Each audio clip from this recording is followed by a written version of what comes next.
Hmm. Hi again. Oh, yeah, hi again, I'm back. I'm reacting to what if Ahsoka stopped Anakin from killing Dooku? What if Oh, let me do that again. Yeah, I'm reacting to what if Ahsoka stopped Anakin from killing Dooku? Count Dooku. So I'm guessing Ahsoka didn't go to Mandalore at this time period. Or she did, but she decided to, after the battle ended, she decided to join Skywalker and Dooku, Skywalker and Kenobi on the invisible hand, I'm gonna guess. Either that or the other thing is that she didn't go to Mandalore and she decided to go with Anakin and Obi-Wan, I'm guessing. But yeah, let's see what happens if he stops him from killing Dooku. Don't forget to subscribe, like, and share. Again, I'll have the Star Wars Galaxies channel in the description, like I did when I reacted to the other videos. Like, what if Anakin saved the Night Sisters from Grievous? And what if I've heard Darth Plagueis? Yeah, what if Darth Plagueis trained Anakin? Again, and those videos, the channel is in the description of them as well. So yeah, don't forget to subscribe, like, and share. And don't forget to check out my reaction playlist to see more of my reactions too. Now let's continue. what if Ahsoka stopped Anakin from killing Dooku? That's our story for today, and it's got a lot of lightsaber duels. So down in the comments, let me know your favorite lightsaber duel from all of Star Wars, and let's get right into it. Our story begins inside of a Republic Venator, as Ahsoka Tano and Bo-Katan are asking the Republic, mainly Anakin and Obi-Wan, to come Yeah. to Mandalore with them, help free the system from Maul. The former Sith Lord was using the neutral planet as a base of operations for his crime organizations, and his influence over Minister Olmec was hurting the people. Obi-Wan was hesitant to interfere with the neutral Mandalore, as it would start a new mini-war, but he said he would speak to the Council. So he went to contact the Jedi, leaving Bo-Katan, Ahsoka, and Anakin alone to discuss all of this, and for Anakin and Ahsoka to truly try and talk for the first time since Ahsoka left the Order. She remarked Yeah. that Anakin and Obi-Wan have not changed, and Anakin said perhaps that's a good thing, before walking her through the ship to reunite with Rex and the men of the 501st. Yeah, sometimes friends after a long time and like you like friends when you grow up with friends yeah, I guess you like had friends you grew up with and sometimes it's good things that they don't change. Well, they change but not drastically change, but yeah. Sometimes that's a good thing. They all painted their helmets orange in honor of her return, as they never really got to say goodbye. Ahsoka was beyond loyal to the clones, and to the clones, loyalty meant everything. Anakin was gifting Ahsoka a special pair of blue lightsabers, when suddenly, alarms began blaring through the ship. The clones sprang into action as Obi-Wan sprinted into the hangar, informing Anakin, Ahsoka, and Bo that Coruscant was under attack, and they've been called back to the planet immediately. All four of them considered their options, and Bo That's what I mean. Ahsoka went to Mandalore and dealt with Maul, and then after that, she went with Anakin. Or after that, then she decided to join Skywalker on the Invisible Hand. 'Cause remember, Anakin never did kill the Jedi, or 66 haven't happened yet until Ahsoka was on the Republic cruiser on the way back to Coruscant. So by the time the battle with Darth Maul and the Mandalorians, that part ended, there was still time for Ahsoka to rejoin Anakin and Kenobi on course on to the Invisible Hand. So yeah, let's see how it turns out. 'Cause yeah, I can see her making it to her from this battle and then meeting up with Skywalker and Kenobi back to help them save Palpatine. I can see that. Said she had an idea. She would have to trust her people to get out for just a bit longer on Mandalore, to just hold out until they could return. And she told the Jedi that she and Ahsoka would come with them to Coruscant. Bo had around 50. Oh, that's completely different. I thought they would just do the battle and then join them after. I didn't think that Bo would say, you know what, yeah, I'm coming with you guys. They bring my troops and we'll all go help you save Palpatine. So I was kind of like close, but not really. Okay. Mandalorians available that could come with them, as well as their ships, and perhaps they could turn the tide of the Coruscant battle. And when it is over, she will personally speak to the Jedi Council. Anakin, Obi-Wan, Ahsoka, and Rex all looked to each other. This sounded like a great plan to them. So the entire 501st, plus the Mandalorian Resistance, took off for Coruscant. Within the hour, the 501st fleet would emerge from hyperspace, and for a split second, no one moved as every Jedi, clone, and Mandalorian took in the sheer size of this battle. Hundreds of ships from both sides littered the air, and reports from the ground were not much better. While in hyperspace, the Jedi had received a personal mission. They were to rescue the Chancellor from Grievous's ship. So Anakin, Obi-Wan, and Ahsoka took off in Jedi fighters through space along with around half of the Mandalorians and all of the pilots of the 501st. Rex and most of the men were deployed to the ground with Bo-Katan and the rest of the Mandalorians to help push the Separatists back in what was proving to be the most bloody battle the galaxy had seen in centuries. Rex and Bo were in the same gunship as they entered the atmosphere, and Bo told Rex to try and keep up as she flew away in her jetpack to take down a pair of Vulture droids. Rex muttered Mandalorians and shook his head as the gunship landed on the ground, and he sprinted into battle with Jesse, Oppo, and a wave of his men. They grouped up with Mace Windu, and Windu began guiding the clones on exactly. Wait a thing. Why don't the clone troopers, all of the clone troopers, have jetpacks? Like, aren't all, like, DNA clones from Jango Fett? Or the Boba Fett? No, yeah, Jango Fett. And he's a bounty hunter and he used a jetpack. So why don't the entire clone army all have jetpacks? Where to go. The 501st were an elite legion of clones, and today, they would show exactly why they were so feared by the Separatists. And in space, the Jedi starfighters were flown by the 3 Jedi. Well, 2 Jedi and Ahsoka, but you get the point, and their fighters were heavily targeted, but the Mandalorian ships were excellent reinforcements as they helped take Separatist ships off of their backs.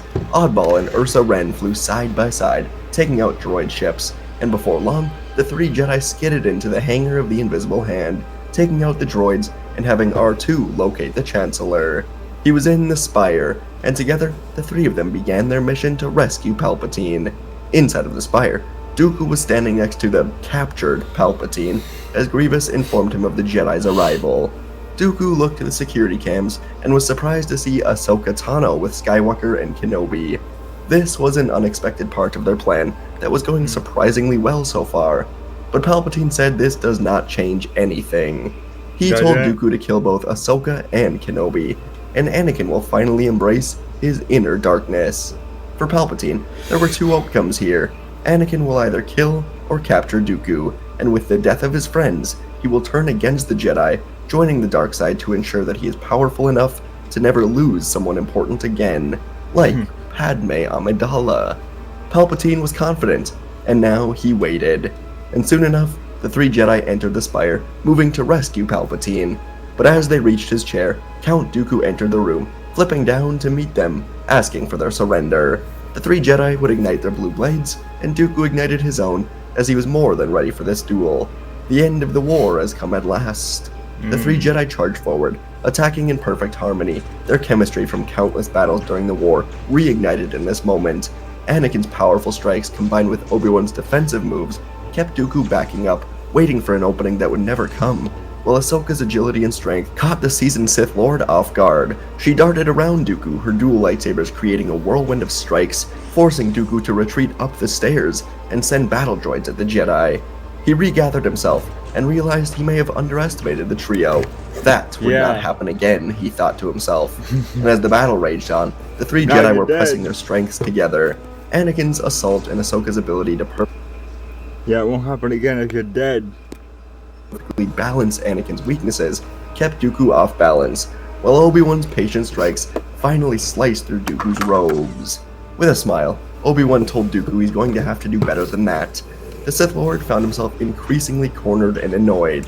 His elegant parries and counters were barely keeping up with the onslaught. Ahsoka leapt over Dooku, her blade slicing dangerously close to his head, causing him to stumble down the stairs now, and Anakin seized this opportunity, landing a powerful blow that nearly disarmed the Count. But just as victory seemed within their reach, Dooku summoned a surge of lightning, knocking Obi-Wan off of his feet and into the wall, where he suddenly lay unconscious. Dooku was angry, and he wasn't afraid to use this anger. With Obi-Wan incapacitated, Dooku turned his focus to Ahsoka, hurling her across the room with a powerful force push. Oh I'm my teaming god. up with Google to help make my food adventures in Scandinavia even better. I found this super cool Danish restaurant where, of course, the menu wasn't in English. She crashed into the floor, her sabers skidding out of reach, and alone Anakin now faced Dooku, his anger fueling his attacks as Dooku strategically goaded Anakin into using his hate, fear, and anger. The duel intensified, and Anakin's new ferocity overwhelmed the Sith Lord, and in a final brutal exchange, Anakin severed both of Dooku's hands, dropping the Sith Lord to the floor on his knees. Anakin held both sabers in an X across Dooku's neck. He felt the power flowing through him, the power he'd only felt once before, while cutting down the Tuskens on Tatooine. It felt good. And as Palpatine was telling Anakin to kill Dooku, he was about to do it when Ahsoka got back up, yelling at Anakin from across the room. She told Anakin not to listen to Palpatine. It's not the Jedi way. Dooku is defenseless.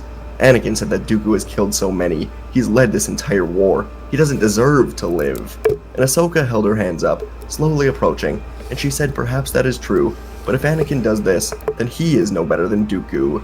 She touched Anakin's hands, helping him put away the sabers, and then Ahsoka used the Force to knock out the vulnerable Dooku as they locked his wrists in handcuffs.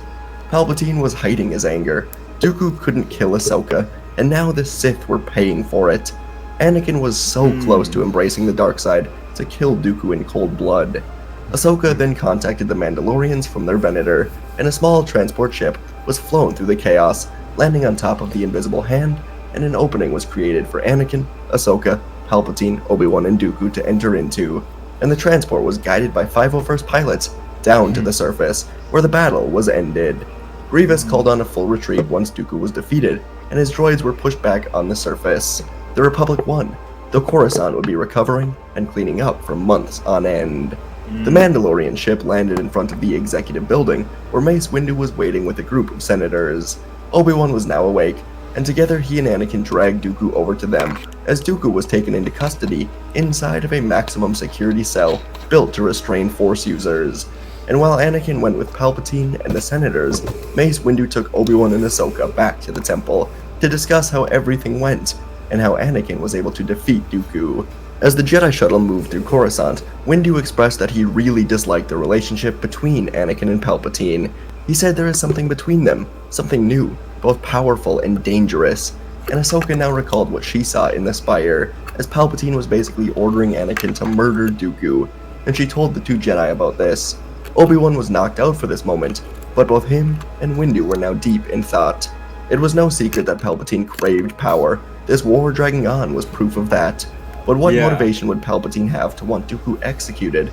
There were a few reasons, but none of them were comforting, and Windu would ask Ahsoka to deliver this report to the Council. She agreed, and as they arrived at the temple, Bo-Katan and a few of her allies were waiting as they requested to speak with the Council as well.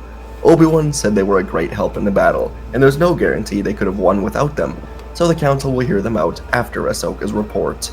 Ahsoka would soon speak to the Council, and as everyone heard that Palpatine wanted Anakin to murder Dooku, they began cycling through theories. Sazy-Tin said that perhaps Palpatine just wanted Dooku dead to show that capturing him was a mistake, and for the Republic to show strength in the face of this battle. Ki-Adi-Mundi said that it is possible Palpatine is working with the Sith, and the Sith decided Dooku's time was up. And Yoda had the prevailing theory that maybe Dooku has information about Palpatine that the Chancellor cannot afford to be known. Either way, two things were thought to be true from all of this. One, the Jedi need to speak with Dooku very soon. And two, Anakin must be separated from Palpatine. It's clear the Chancellor is trying to influence Anakin one way or another, and that is where Bo-Katan would come in. She asked the Council for Republic support in getting rid of Maul. Her people are suffering, and perhaps if the Jedi take care of Maul, then Mandalore will consider joining the Republic.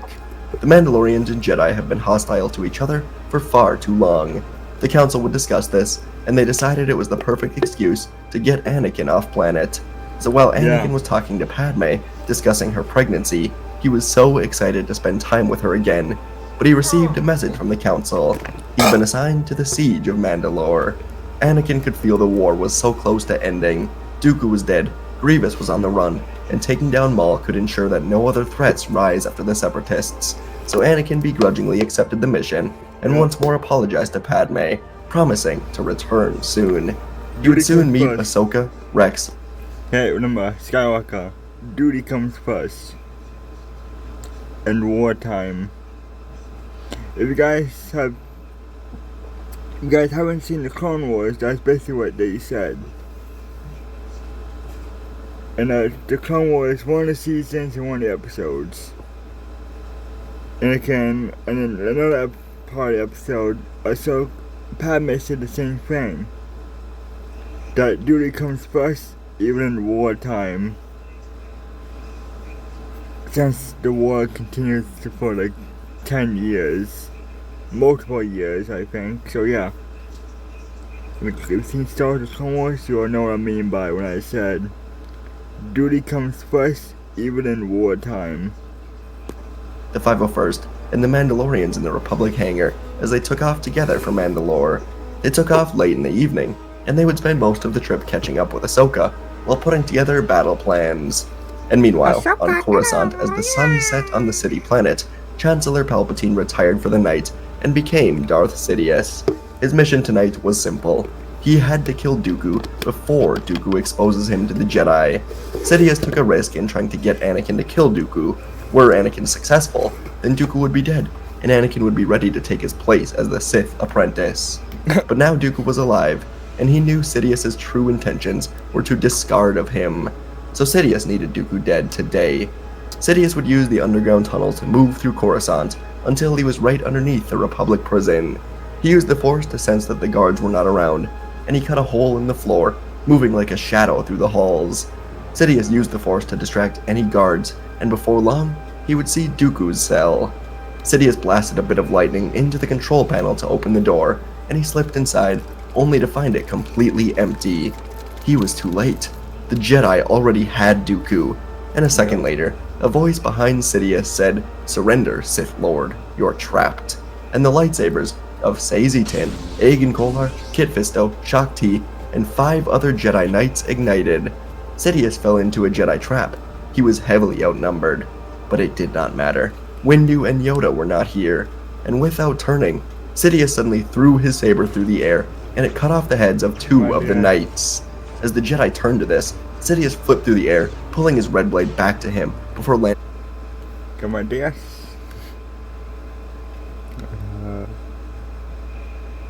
The Force Awakens. Get more footsteps to get more prizes. Let's continue. And slicing through Aegon Kolar. He turned and his next strikes were blocked by Saesee Tiin, but Sidious ducked under Saesee's swing, cutting him in half, before blasting the other 2 Jedi Knights with lightning. Kit Fisto and Shaak Ti moved in on Sidious, backing him into the wall of the prison cell, and Sidious pulled the blade of Aegon Kolar to him, igniting it in the air as it stabbed right through Shaak Ti, and then he spun through the air while Fisto was looking at Ti, and Sidious stabbed him as well. Only one Jedi Knight remained now, a young human that was shaking in fear, and he moved towards Sidious as the Sith Lord simply raised his fist, choking the Jedi, slamming him hard into the wall.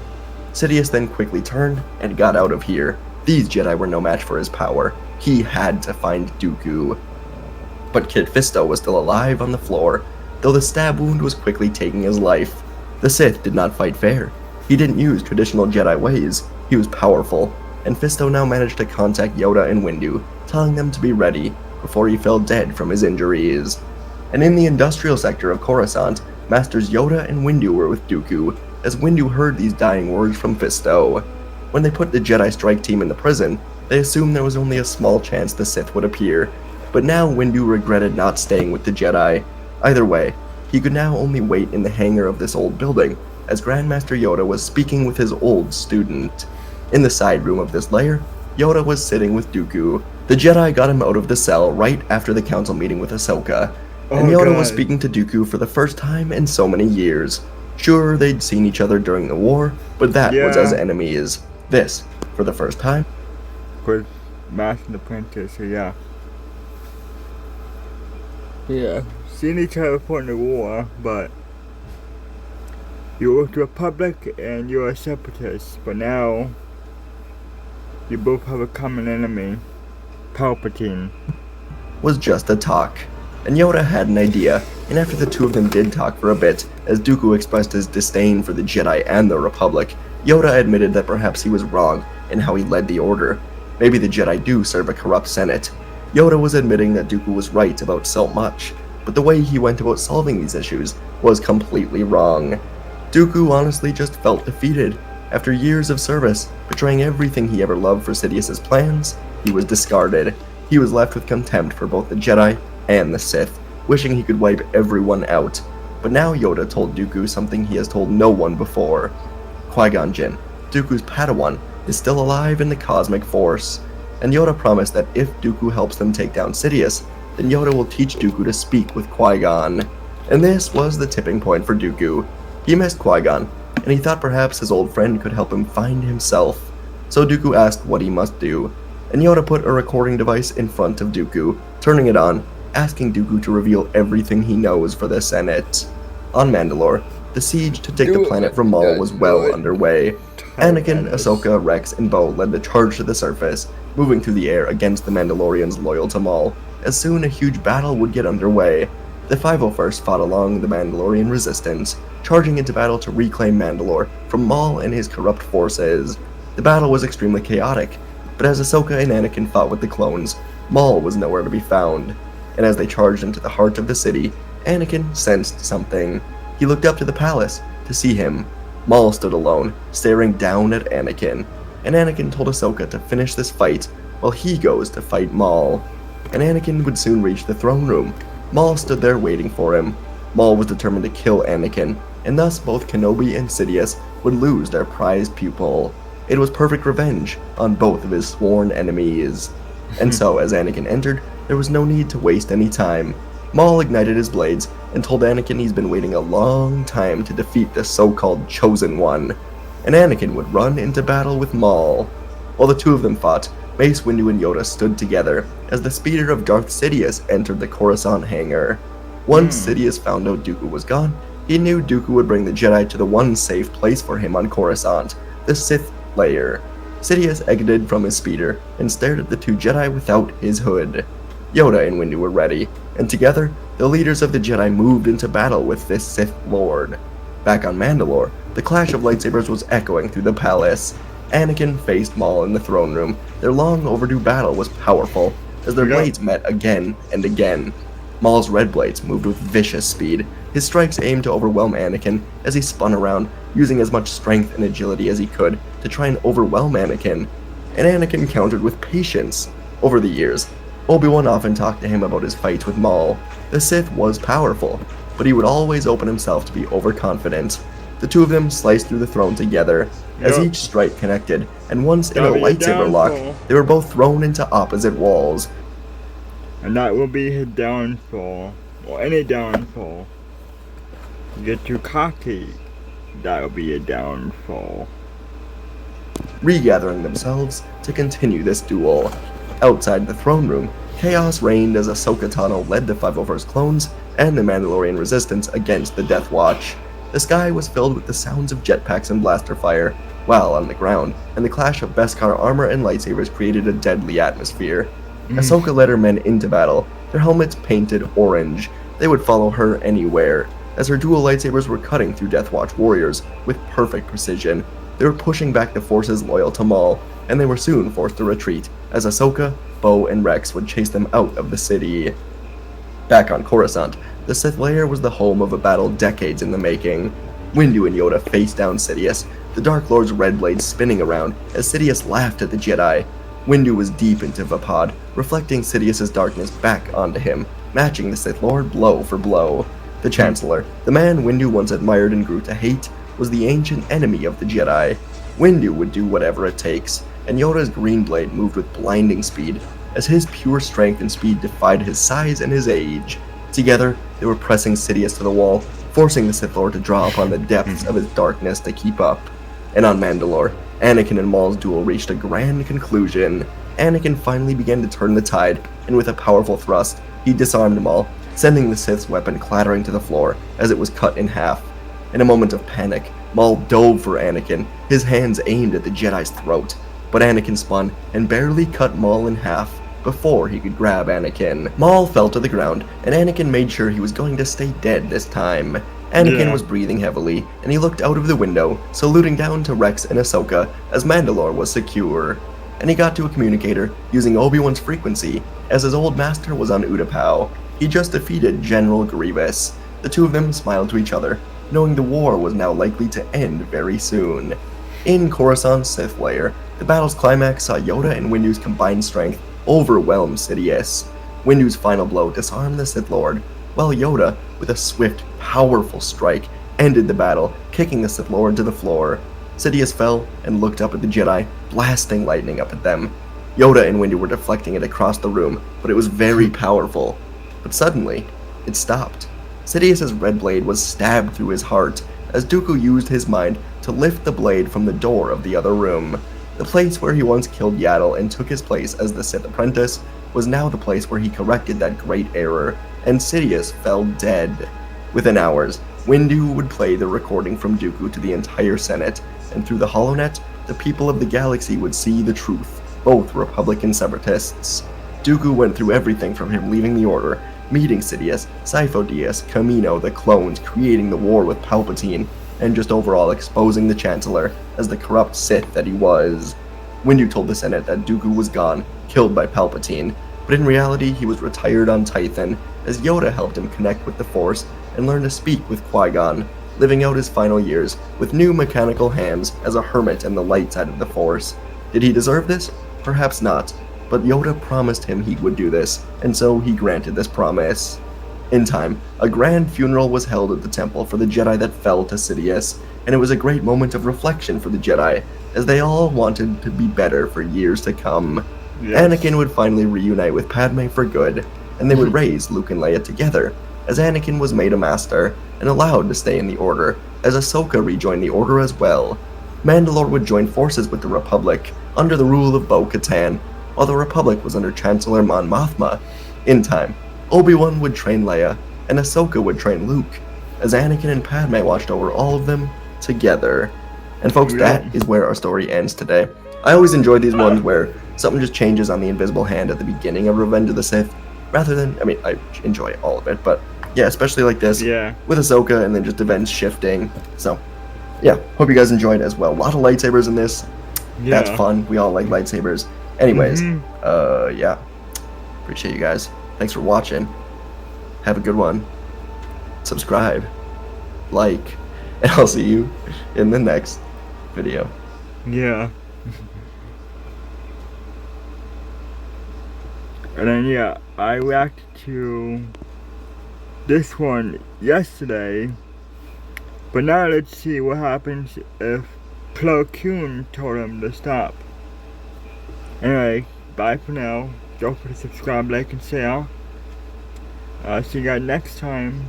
And also, don't forget to check out my reaction playlist too, to see more of my reactions as well. And I'll have their channel in the description below, so you can check out the original video too. Again, bye for now. And don't forget to subscribe, like, and share. I'll see you guys next time. Bye.